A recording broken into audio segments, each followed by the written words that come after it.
Our president, President Trump, fires back fiercely against Tombstone Biden, vegetable in chief, his ridiculous commutation of 37 murderers, rapists off of death row. I don't know if you heard about this.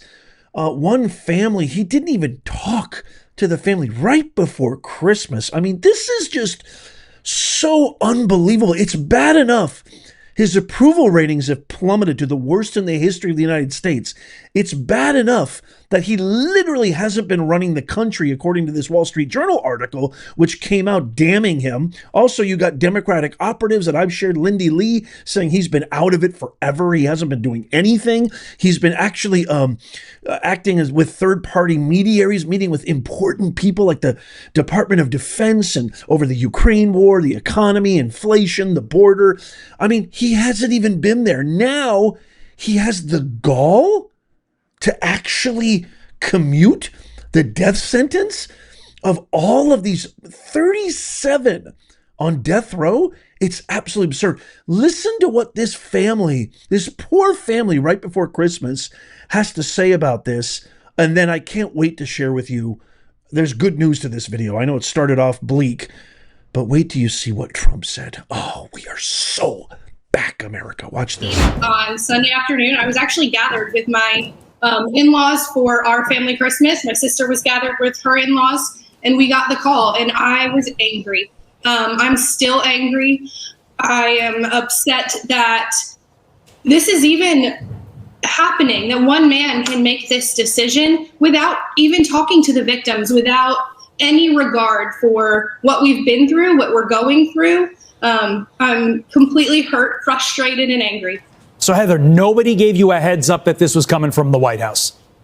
So in May, we heard that this was a possibility. And at that point, we began writing letters to the pardon attorney. I reached out requesting an in-person meeting in DC, and we were refused. They denied our right to have our voices heard. We're victims. My mother was murdered at the hands of Brandon Hansel. They should have heard our story, and all we got was a 10-minute virtual conference, and clearly that fell on deaf ears. They did not want to hear our story. Danny, Joe Biden, or whoever made this decision, because it is entirely unclear whether this came from him directly or his people, he's showing mercy to your wife's killer. Was your wife shown any mercy? She was shown no mercy at all. This man walked into the bank, never said two words to her, shot her 3 times in total, went and shot her coworker, Katie Skeen, as well, who was totally defenseless and unaware that anything was happening. It's just beyond me that I can't even believe that this has actually happened, a commuting of sentences like this of 37 victims, all but 3, which was certainly a political scheme, undoubtedly. Joe Biden was also told by the Pope that he should stop these executions. Now, what the Pope has to do with anything in this country, I don't know. But Joe Biden certainly has no convictions. He's a senile old man. He couldn't tie his shoes, I wouldn't think, if you could see him in person. It's absolutely disgusting. You talk about burning the place down before you go. The disgrace doesn't even cover it. Let me know what you guys think in the comments down below. I would love to hear from you. But disgrace doesn't even cover it. This is well beyond disgrace. And I honestly, it was interesting. One of the questions there was whether he's doing it or not. And I kind of shook my head in agreement to that. I truly don't think that Biden is making these decisions. I fear that it could potentially be this, I don't know, millennial, Gen Z, woke staff, or special advisors, what have you, that could be doing this on his behalf.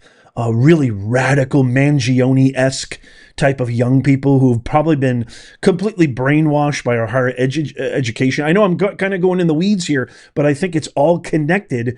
I really truly believe that Mangione, this was a guy who was afforded all the greatest opportunities that America could offer somebody.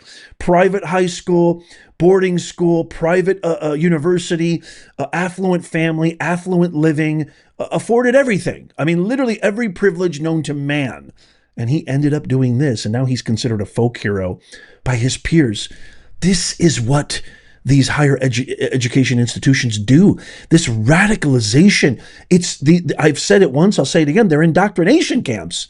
They're not educational institutions. They are literally indoctrination camps, and they're being indoctrinated with radical anti-American, real visceral hate for one's country, pro-Marxist, pro-Leninist, pro-terrorist type of ideologies. Really revolution. It's like a hotbed for domestic terrorists. You could literally say, you could make the argument. I know it sounds extreme, but you could literally make the argument. If it's not his woke staff, it could be Dr. Jilski's. I don't know, but I just have this funny feeling he's got absolutely nothing to do with it. I don't think the guy's made a decision in the last 3.5 years. Maybe his first year, 2021, he was kind of making some decisions. But I think after year one, I think it was all downhill. And the Wall Street Journal proved that. We see it. We don't even need proof. We can see it. We can feel it. He has gradually declined.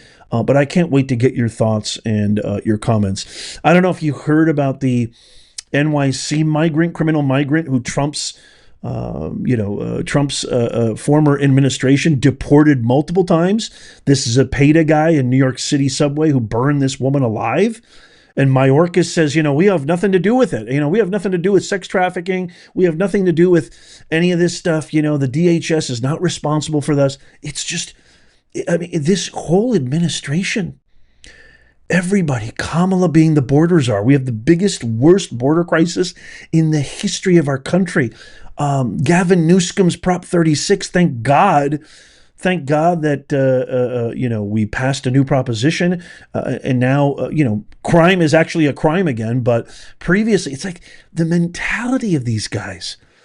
They crap on American citizens. They crap on American families who've gone through hell. And they're more lenient. They're more merciful. They're more empathetic towards criminals and non-Americans, illegals. And foreign, entities. They don't give a rat's ass about us. They've proven it. We don't need words. We don't need theories. It's not a conspiracy. Through their actions. And now he wants to commute the sentence of 37 known killers, thugs, felons, and murderers. And we're just supposed to sit back and go, bravo, you deserve to be on Mount Rushmore. Are you out of your effing mind? This guy needs to be...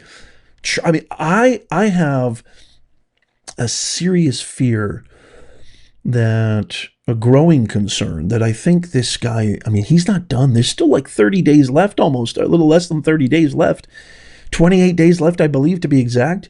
It's Christmas Eve as of this recording. Merry Christmas, by the way, everybody. He's not done. He's got plenty of time left. And we've talked a lot about his preemptive pardons, et cetera, him potentially pardoning the January 6th committee, Liz Cheney, and those vultures. I have a sneaking fear. It's a real concern, a real grave fear now that he might actually commute and pardon all these illegal aliens. I don't know. These illegal criminal migrants. Who knows? I wouldn't be surprised at this point. I wouldn't be surprised if he commuted the sentence of this criminal migrant Zepeda who burned this woman alive in New York City. Nothing surprises me anymore. But I told you there was good news because help is on the way. Our great leader, our visionary, our true deserved president, executive of the highest office in the land, has come back with a fierceness. President Donald Trump pledges to seek the death penalty for certain criminal defendants. This is just coming after days after this ridiculous commutation by Joe Biden. Here I have the actual post from Truth Social right here. Check this out. Here you can see right above me, he says, as soon as I am inaugurated, with that New York Post article below of the commutation of all these killers and mass murderers, he says, as soon as I am inaugurated, I will direct the Justice Department to vigorously pursue the death penalty to protect American families and children from violent rapists, murderers, and monsters. We will be a nation of law and order again. Hallelujah. Thank God. God bless America. It's just absolutely fantastic news. I love hearing that from President Trump. I also have another clip I want to play from you. Tom Homan, our new border czar. Boy, you want to talk about law and order coming. Here's him talking about Mayorkas and border numbers, and this is pertaining to this illegal migrant who burnt that woman burnt her alive. What is happening to our society? January 20th can't get here fast enough. Watch this amazing clip of Homan just absolutely grilling Mayorkas. This is brilliant. You didn't get a chance to see Secretary Mayorkas in his exit interview on CBS. Talked about how proud he is that the border is down to 50,000, so the problem is virtually solved. Here's what he said, though, when pressed by Margaret Brennan about how he loses track of children. Watch. We certainly have received reports of children being trafficked, even those as to whom we know where they are. That is outside the responsibility of the Department of Homeland Security. Of course, we investigate cases of trafficking. But there are children who are reunited with a parent here in the United States or a legal guardian, and they move, and sometimes the government loses track. So does that explain everything? What should I know about his statement? Nothing but lies. Nothing but lies. Border numbers aren't down. They're just putting them through the CBP One app and the CHNV app. You add those programs together, what Border Patrol's catching the gotaways, we're still at historic numbers. They were bragging the other day that ICE has over 247,000 removals, the most in a decade. No, they don't. If you look at the data, 80% of them were Border Patrol apprehensions that ICE just simply put across the border. ICE interior enforcement numbers are historic lows. And as far as the children, another lie. Under his guidance, under his leadership, first of all, it's his policies that caused over 500,000 of children being smuggled in this country, trafficked in this country, and they lost track of 340,000 of them. His lips are moving, he's lying, and he needs to be held accountable. Nothing he said in that interview is truthful. It just makes me sick to my stomach. You think Mayorkas is going to get a pre-pardon from Biden? Probably. These guys, they have a sick, twisted agenda that has nothing to do with the values and principles of our country, nothing to do with the virtues, with the traditions, and the tenets that our framers and our founders embedded in the Constitution and the story of who we are as Americans moving forward. I can't wait to get your thoughts and comments on this, and I know you're going to share my sentiment when I say January 20th, 2025 just cannot get here fast enough. I have a feeling that is backed by visceral conviction that on day one we're going to see a difference. We're already kind of seeing a difference. You can tell there's a spirit, a new, renewed American spirit permeating the highways and byways of our great land.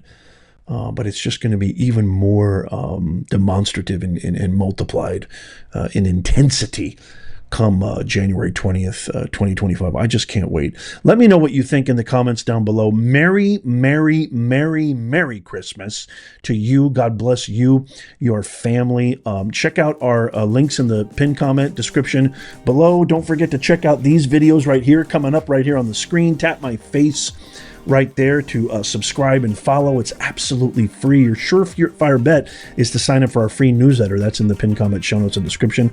God bless you. Happy Christmas. Merry Christmas. And I'll see you very soon.